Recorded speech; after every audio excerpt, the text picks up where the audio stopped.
Welcome, curious minds, to another deep dive.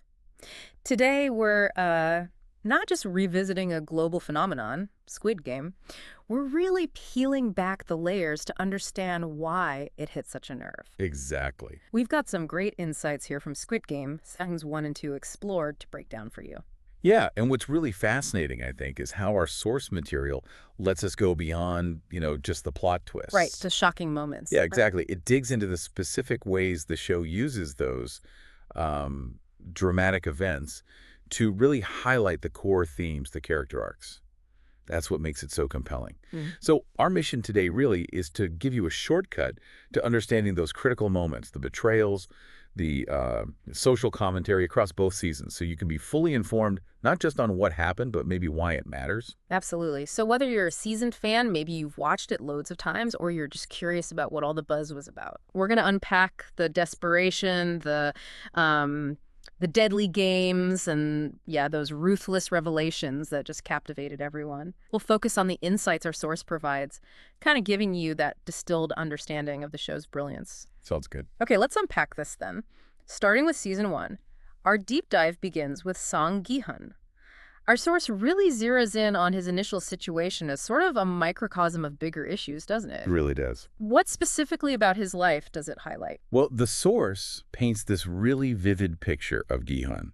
He's not just, a guy in debt. He's kind of a symbol of the invisible chains of modern economic life. He's a chauffeur, estranged from his family, absolutely buried under debt, gambling, failed businesses. Right. And the source suggests the show uses this extreme personal desperation to show how easily ordinary people can just be pushed right to the edge when there's no safety net. Yeah. It's that total lack of options, not just like greed, Mm. that really pulls them in. And he's not alone. How many others join him? All right, so from there, we see 455 other desperate people joining him, all chasing that staggering 45.6 billion won prize. Wow. It's a chilling setup. And Yeah. these games, I remember them sounding almost childlike, deceptively simple, but the stakes, definitely not. What does our source say about that kind of duality? That's exactly it. That's what makes Oh. them so unsettling. Our source notes the genius is taking these innocent kids games, Yeah. red light, green light, Dalgona candy. Yeah, the honeycomb thing. Exactly, and the actual Squid Game itself, and just turning them into these lethal elimination tools. You break a rule, you feel a challenge. You're out. Fatally. Fatally out, yeah. And that contrast, the nostalgic innocence versus the brutal reality, the source sees that as a really sharp critique of how brutal our own world can be, Yeah. sometimes under this guise of fair play or equal opportunity. Mm. And if you connect that to the bigger picture, the source highlights how Gihun's first attempts at alliances, which seem quite naive, they're immediately tested. The betrayals start piling up, showing, human nature under extreme pressure. Right, that's where it gets really dark, seeing those bonds just crumble. How did those dynamics play out for Gi-hun, particularly with Sang-woo, his childhood friend, and Se-byok? Yeah, the source really digs into those alliances with Sang-woo and Se-byok. They're central to his whole arc. Okay. Initially, these bonds offer a bit of hope, a bit of humanity in this awful place. But as the stakes get higher and higher, Gi-hun's morality is just relentlessly tested. And Sang-woo. Sang-woo, yeah. Yeah. Driven by his own ambition, his past failures, he starts making increasingly ruthless choices, betraying others, betraying Gi-hun's trust. Mm. And Se-byok, she's more guarded, but she offers this different kind of resilience. The source argues these relationships are like mirrors, reflecting the different ways people react when all the normal rules are gone, and it's just about survival. That final game in season 1, Gi-hun versus Sang-woo, just heartbreaking. What deeper meaning does our source pull from that final confrontation? The source really sees that final game as the ultimate test, like can humanity survive within this brutal system? right. Gi-hun, facing Sang-woo, he just refuses to make that final kill. He pleads with him, let's leave together. Yeah. And Sang-woo's sacrifice, making Gi-hun the winner. The source interprets that as this final, maybe tragic act of a man who finally saw how far he'd fallen. But then? But then comes the real gut punch, as our source really emphasizes Gi-hun's devastating discovery about who actually created the game. Oh, that twist. It just flips everything. Yeah. The kindly old man he befriended, player 001, Ilnim. Turns out to be the mastermind. Unbelievable. What does the source say about the significance of that reveal? About power? The source highlights Ilnam's reveal as maybe this show's most profound critique. It's about extreme wealth and power. Okay. It's not just a plot twist. It exposes this ultimate cynicism of the elite. Ilnam, a billionaire, created the games. Why? Not out of need, but out of boredom. This is boredom. Boredom and this like perverse desire to feel alive by watching other people's desperation. Wow. Our source suggests this shows how people at the very top can become just completely detached from human suffering. They see it as entertainment, maybe a social experiment. It's a chilling statement on what unchecked privilege can do. So what does this mean for Gyuhun then? He's rich now, but clearly shattered. What does he decide to do, according to the source's interpretation? He's profoundly disillusioned, yeah. The money feels completely tainted. He initially refuses to even use it, just lives this life still marked by all the trauma. Right. But our source shows his transformation from that desperate contestant into this, like, reluctant vigilante. How so? Well, after he sees someone else being recruited for the games, Oh, okay. his source emphasizes how Gi-hun's sense of justice just gets reawakened. He sheds that apathy, cuts his hair, dyes it bright red, which is this great visual symbol of his new purpose, and he vows to stop the games. It signifies his decision to fight the system, but from the outside this time. All right, here's where it gets really interesting. Season 2 shifts gears. What's Gi-hun up to now, and who's his unlikely partner in this new mission?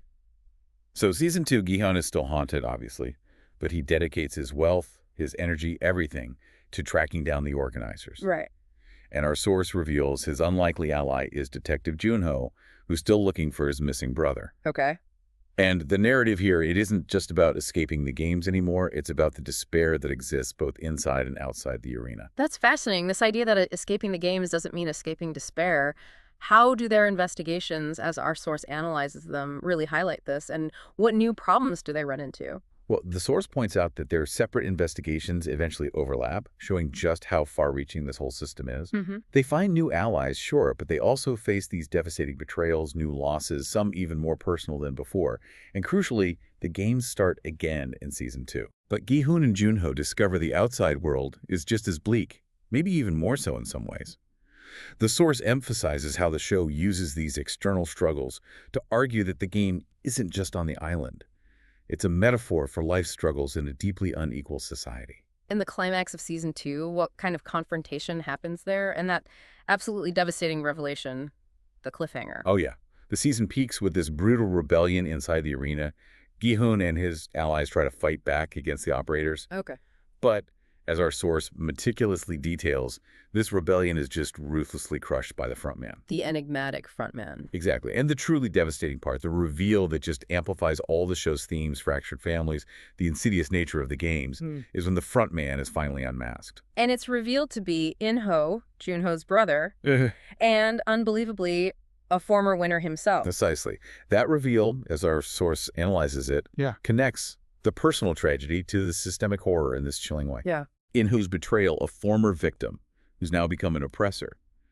It just underscores the cyclical nature of power and desperation that Squid Game constantly critiques. His actions lead directly to the execution of Gi-hun's close friend, Yoon-bri, and leaves the season on this truly harrowing cliffhanger. It just emphasizes the deep, deep personal cost of trying to fight the system. So connecting this all to the bigger picture, our source really emphasizes how these characters carry the show's message. Who are the essential players we need to remember, and what kind of thematic weight does the source give them? Yeah, the source sees them less as just characters and more as, like, archetypes within this whole critique. Okay. So you have Sang Gi-hun. He goes from that desperate everyman to someone burdened by guilt, but ultimately driven by this need for justice against the system that nearly broke him. He's kind of the moral compass. Right. Then Cho Sang-woo, Gi-hun's friend, who represents that chilling path of moral collapse, ambition, pressure to succeed. He shows how the games exploit those existing social pressures. Kang So-byuk, the North Korean defector. Her fight for her family just highlights the plight of marginalized people, the extreme lengths they'll go to. Yeah, she was compelling. Definitely. Okay. Then Il-nam, player 001, the architect. As we said, he's the personification of that unchecked, cynical power. Okay. The frontman, In-ho, the overseer. His identity deepens the mystery, but he also becomes this tragic figure, showing how easily a survivor can become part of the system they hated. Wow. Yeah. And finally, Detective Junho, the investigator. He gives us that outside perspective, showing the struggle to find truth and justice from outside the arena. Beyond these individual stories, though, the source really hammers home the broader commentary. What are the key sort of overarching themes this deep dive wants you to take away from Squid Game? Well, our source material is pretty clear. Squid Game brilliantly mixes that suspenseful story with sharp social critique. Okay. Primarily, it explores themes of systemic inequality. It shows how even equal opportunities are often rigged from the start. It definitely delves into the dark side of human nature under pressure, asking, are people inherently good or just products of their situation? Mm. And maybe most powerfully, it examines the devastating cost of survival. Mm. It reveals that winning in a game like this often comes at an unbearable moral, emotional price. So, wrapping this up, what does this all mean for us? We've covered Gihun's desperate start, Il-num's shocking betrayal, and what it says about power, Gihun's quest for justice in Season 2, and that awful frontman reveal, all through the lens of our source.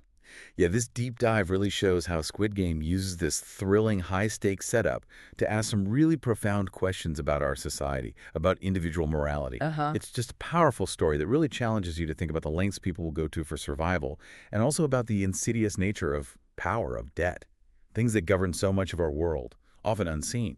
It certainly leaves you with a lot to think about. Next time you encounter a situation where the odds just feel completely stacked against you, maybe consider this. How much of our own struggle is really a unique personal battle? Mm. And how much of it might be a reflection of these larger, maybe invisible games being played all around us every single day?